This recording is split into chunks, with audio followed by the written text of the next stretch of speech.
Olá pessoal, o nosso Conselheiro Acácio de hoje vai falar sobre José Bonifácio e a fraude da independência.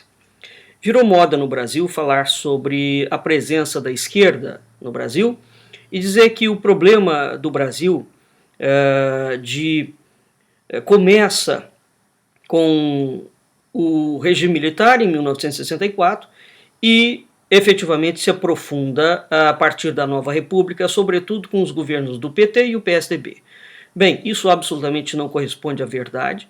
Isso é uma fraude, é uma macaqueação dessa suposta direita brasileira que resolveu inventar isto à revelia da história. O problema do Brasil começa em 1822, quando o Brasil é entregue pela mão da maçonaria. Quando o Brasil é entregue por José Bonifácio e Dom Pedro I para a mão da maçonaria.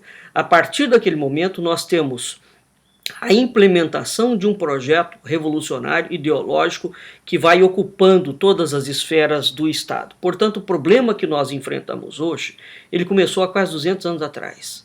Né?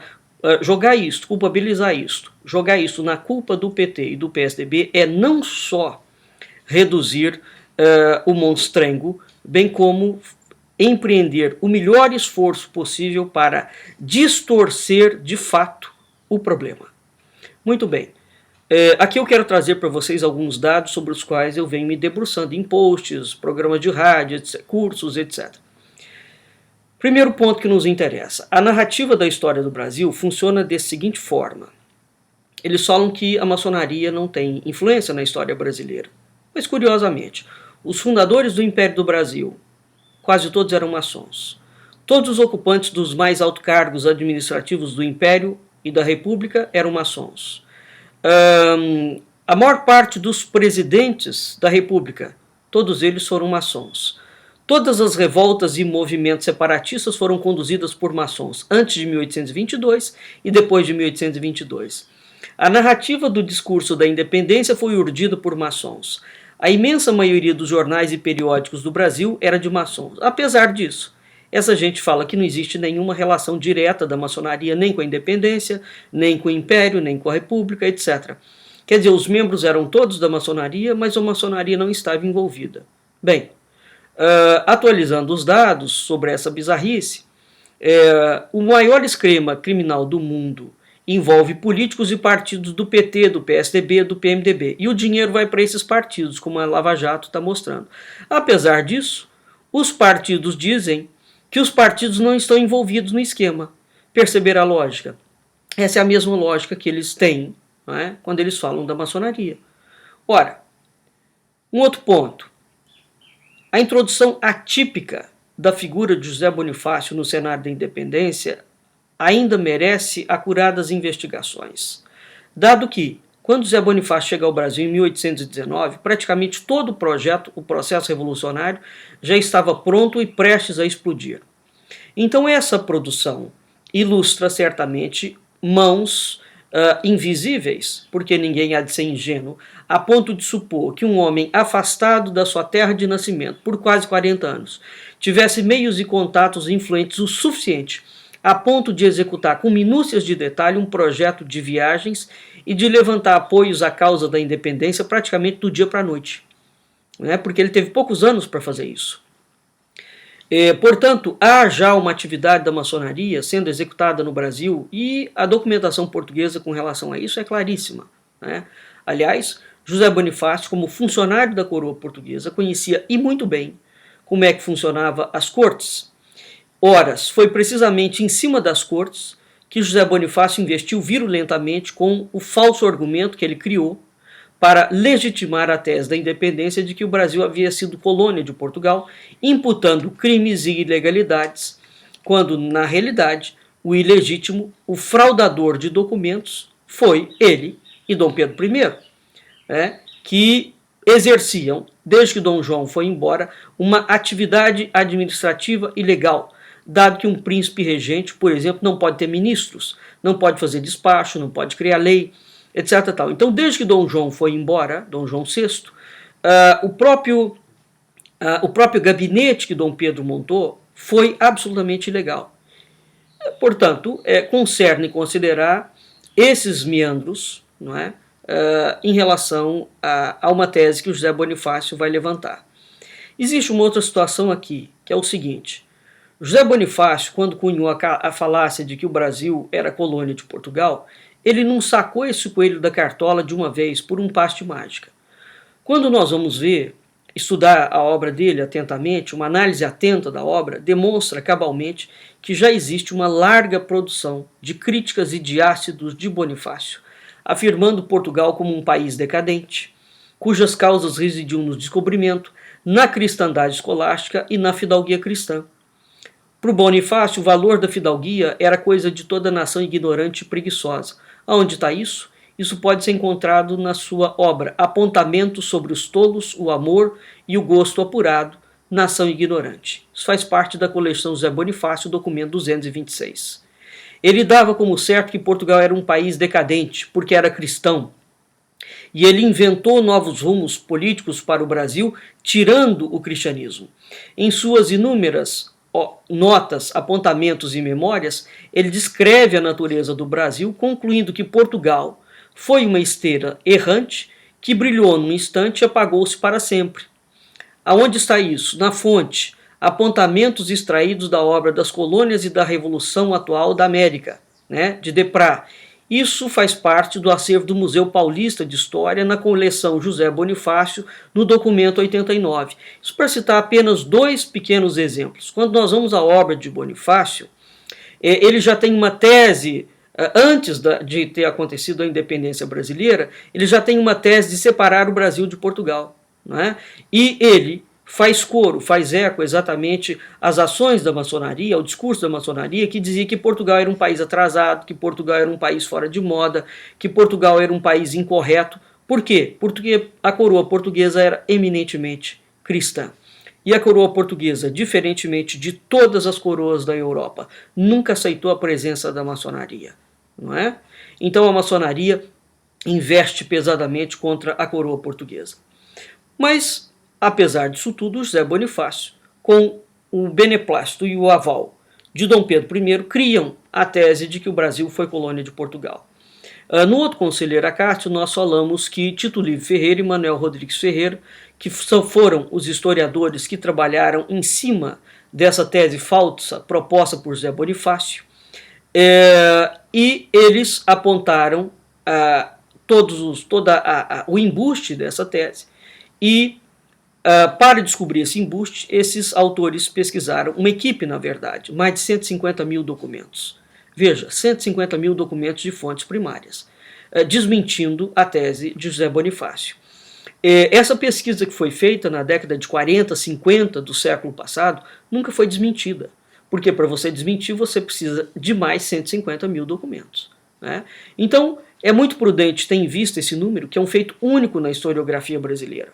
Portanto, recomenda toda pesquisa séria que, para debater com esses autores, é preciso conhecer as fontes que eles citam. Segundo, para rebater esses autores, é preciso apresentar outras fontes ou descredenciar os argumentos das fontes primárias que eles apresentam. Terceiro ponto, é preciso apresentar uma nova teoria com base documental. Por que eu estou dizendo isso? Porque certos indivíduos dessa direita cristã tacanha, fraudulenta, que inventou agora José Bonifácio como o grande patrono do Brasil, faz isso baseado nas coxas e num achismo absoluto, exceto baseado numa invenção. Resolveram agora colocar o Bonifácio como founding father. Isso não tem a menor sustentação teórica, a não ser pela via da maçonaria, e esta via foi inventada depois de 1822. Portanto, nem na época da independência brasileira, José Bonifácio foi tido como o patrono, o patriarca da independência. Isso foi uma invenção posterior à independência, já cabalmente provada e demonstrada em uma obra, depois que fez 100 anos da independência brasileira, que foi a obra do Assis Sintra, e que nunca foi desmentida. Nunca. Bem, vamos lá. Vamos aqui colocar, quando José Bonifácio apresenta a tese do Brasil colônia de Portugal, vamos dar aqui algumas ideias dos efeitos colaterais desse projeto e do que está inserido nesse projeto. Ele cria um império fake. Né? O Brasil será o primeiro projeto de uma monarquia sem as instituições da coroa e sem a instituição das cortes. Não existe monarquia sem coroa, não existe monarquia sem cortes. O Brasil é um império fake e ele cria esse primeiro projeto. É preciso entender o que constitui uma monarquia, porque esse assunto, via de regra, volta à baila sempre no Brasil e as pessoas acham que basta para ter uma coroa que você tenha um imperador ou um rei. Claro que não.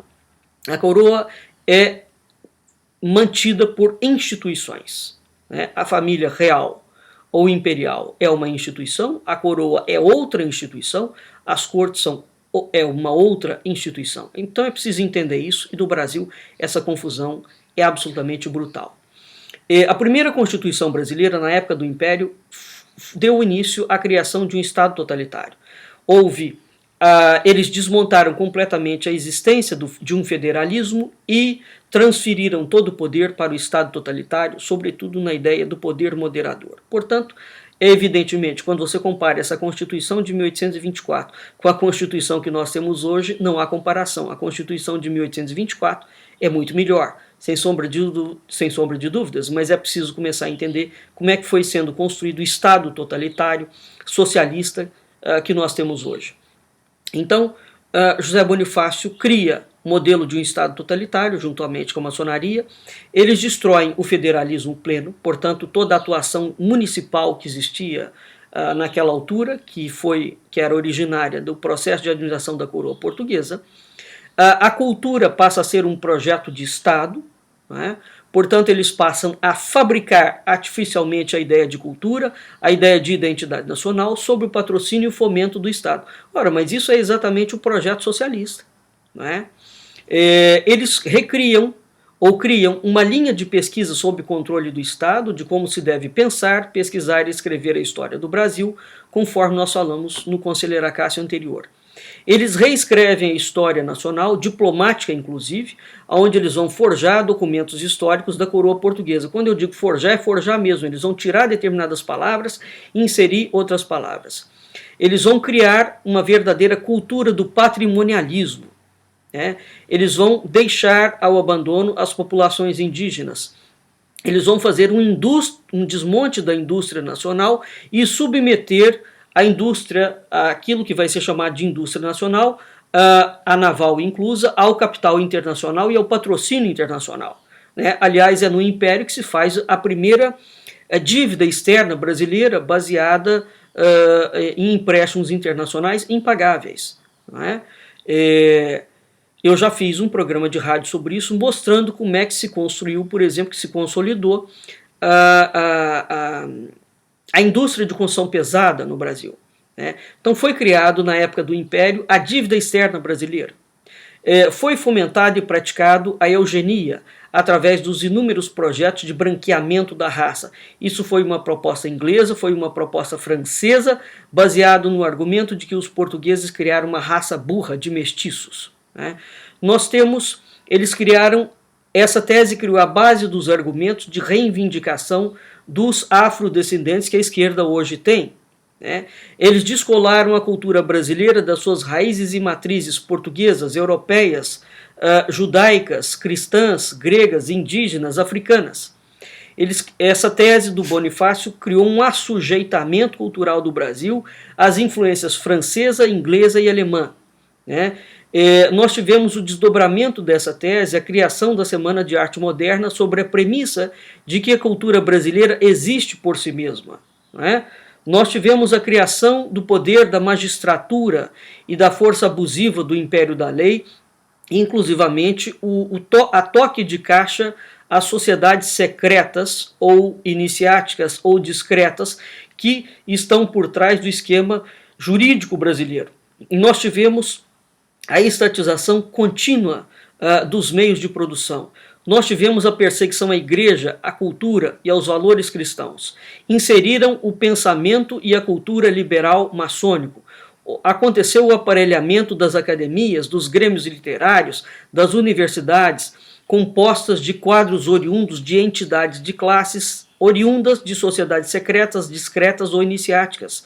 Nós tivemos a destruição dos chamados mestres de ofício e o início do sindicalismo, que foi um feito da maçonaria. Nós tivemos a apropriação das origens das festas populares brasileiras, dizendo que essas festas eram exclusivamente brasileiras, negando as origens portuguesas dessas festas. Isso tudo com o fito de criar uma identidade nacional e uma cultura nacional desligada do resto do mundo.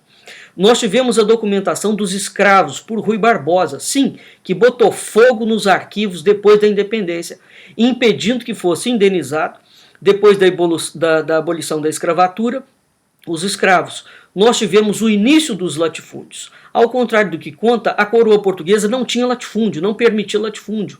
Isso foi um projeto do Império. Nós tivemos o início da política de hostilidade aos portugueses e à cultura portuguesa. Nós tivemos o início do calote com o fisco do patrimônio dos portugueses e dos empresários portugueses depois que o Império foi construído.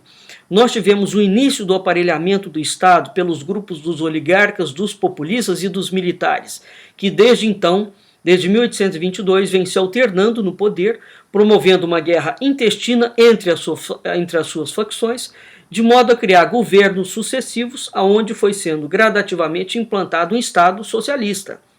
Nós tivemos a criação de um modo de fazer política marcadamente messiânico, escatológico, mas escamoteado do público. Eu tenho feito inúmeros posts e vídeos sobre isso também. A política brasileira é messiânica e eles não contam isso para a população de forma nenhuma.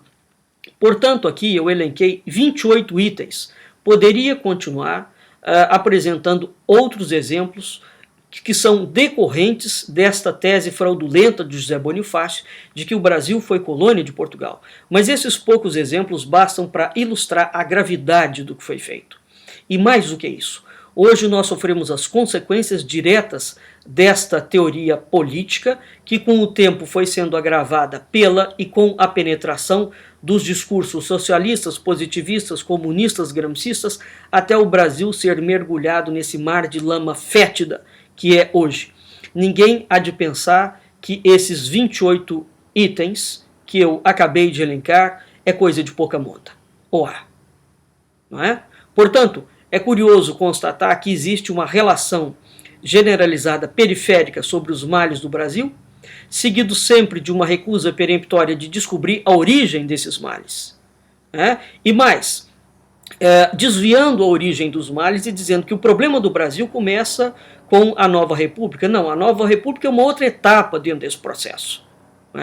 A tese de que o Brasil foi colônia de Portugal não é evidentemente responsável por todas as desgraças brasileiras, mas ela é responsável somente por aquilo que ela criou. E o que ela criou é de uma gravidade absoluta. E o que ela criou é o que norteou e sustentou a estrutura do Império e a estrutura da República. Curiosamente, o comunismo e o gramscismo têm sido a genie da direita atual brasileira. E essa direita atual brasileira, que inventou agora que José Bonifácio é o grande patrono da independência brasileira, no sentido de que ele afundou o Brasil. A maçonaria afundou o Brasil, junto com José Bonifácio. Só nesse espírito pode ser, efetivamente, José Bonifácio tido como o fundador do Brasil. Ora, antes, portanto, de Gramsci, antes de Marx, antes do comunismo, nós temos o liberalismo maçônico, aonde já se divisa quase todos os males do socialismo futuro. Não sem razão, a Igreja tem muito mais bulas papais condenando a maçonaria do que o comunismo. A Igreja tem que ter alguma razão nisso, não? Assim, para concluir, enquanto a falsa tese do Brasil colônia não for entendida e estudada a sério, o Brasil continuará sendo destruído, sem uma capacidade de reação por ausência do ponto fixo da origem do problema. E é muito emblemático que ao longo de quase 200 anos a historiografia brasileira ou os intelectuais nacionais recusem-se a falar das ações do liberalismo maçônico, das ações nefastas do liberalismo maçônico, aonde eles minimizam ou ridicularizam ou negam essas ações nefastas e fatais das influências do maçonismo liberal dentro da política e da cultura nacional, não é? E criou-se uma GENI, sobretudo esta direita brasileira criou uma GENI, e a GENI que eles criaram é efetivamente o PT e o PSDB. Não, o problema do Brasil vem do Império. Evidentemente que esses problemas foram se agravando e se avolumando com o passar do tempo. Ou nós vamos às fontes para entender efetivamente o que aconteceu com o Brasil, ou nós vamos continuar sendo enredados num quadro histórico de absoluta mentira. E é sintomático, repito, que os movimentos, como eu mostrei no Conselheiro Acácio anterior, que vão reconectar a história do Brasil com Portugal, nos levando ao acesso às fontes, tenham sido sistematicamente boicotados. Não é? Porque é claro que são boicotados. Porque quando nós voltamos às fontes portuguesas, isso aqui não é para fazer laudas nem laurear a coroa portuguesa, não. É preciso conhecer o Brasil com seus encantos e as suas tristezas, para amá-lo conscientemente, como já advertia Roquete Pinto. Então nós precisamos, sim, de entender o Brasil naquilo que ele tem de bom e naquilo que ele tem de mal. Entender a coroa portuguesa naquilo que ele tem de bom e naquilo que ela teve de mal. Uma coisa é haver o entendimento do certo e do errado, outra coisa é a fraude. São coisas bem distintas. Portanto, não há como entender a história do Brasil a partir do momento em que grande parte dessa história foi fraudada. E é preciso ter uma disposição e uma sinceridade muito corajosa para enfrentar, para peitar as mentiras históricas que nos têm sido contadas. Basta de mentira. Até o próximo. Conselheiro Acácio.